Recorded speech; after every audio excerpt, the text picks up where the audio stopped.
जळगावमध्ये शिक्षण विभागाचा अजब कारभार समोर आलाय। कारण रावेरमधील 12वीच्या परीक्षा केंद्रावर भरारी पथकाकडून 11 विद्यार्थ्यांवर कॉपीची कारवाई करण्यात आली आहे। जीवशास्त्र पेपर दरम्यान हा प्रकार समोर आलेला आहे।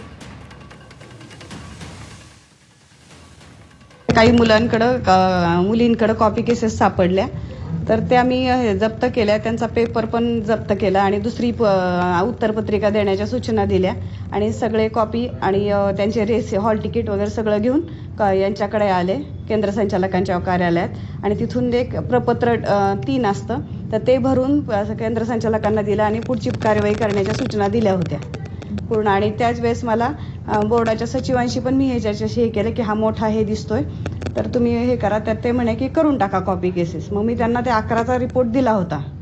त्याच्यानंतर इथल्या सहनियंत्रण कक्षाला पण सांगितलं होतं की 11 कॉपी केसेस झालेल्या आहेत। परत तिथंच दुपारी पण 3 वाजता संस्कृतचा पेपर होता 10वीचा, त्यामुळे मी तिथेच थांबले। तिथं पण मग परत हे केलं, भेट दिली तिथल्या ह्याला